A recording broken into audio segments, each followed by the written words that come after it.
నా పేరు డాక్టర్ మల్లికార్జున్, ఊరు ఎల్సత్తి, గుర్మిట్కల్ తాలూకా. ఈరోజు అనగా 30 తారీఖు సోమవారం నాడు ఈ కనబడ బోర్ నుండి మేము ఈరోజు బోర్ వేసినాము. 80 ఫీట్లకి నీళ్లు స్టార్ట్ అయినవి. 120కి ఒక గ్యాప్ కలిగింది. 150 ఫీట్లకి ఫుల్ గ్యాప్ కలిగింది. ఇంచుమించు 3.5 నుండి 4 ఇంచుల నీళ్ళు వచ్చినాయి.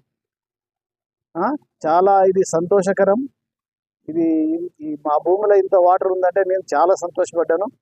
దాంతో పాటు రమేష్ కానీ మా జియోలజిస్ట్ జయపాల్ రెడ్డి కానీ చాలా సంతోషపడ్డారు. ఇది అందరికీ షేర్ చేద్దామనిసి మాట్లాడుతున్నాను. మొత్తం 3 బోర్డు వేసినా 3 సక్సెస్ అయినాయి. మొత్తం ఇది ఇంచుమించు 3.5-4. ఇంకొక బోర్ కూడా అది కూడా అంతే వచ్చింది. అంతకన్నా మొదలు కూడా 2 ఇంచులు వచ్చాయి. 3 బోర్లు వేసినాం. 3 సక్సెస్ ఉన్నాయి. ఇప్పుడు ఈ మా ఏరియా మాత్రం వర్షమే లేదు, ఎండాకాలం మాదిరిగా ఉంది. దాంట్లో ఇంత నీరు పడడం చాలా సంతోషం అండ్ శుభోదయం.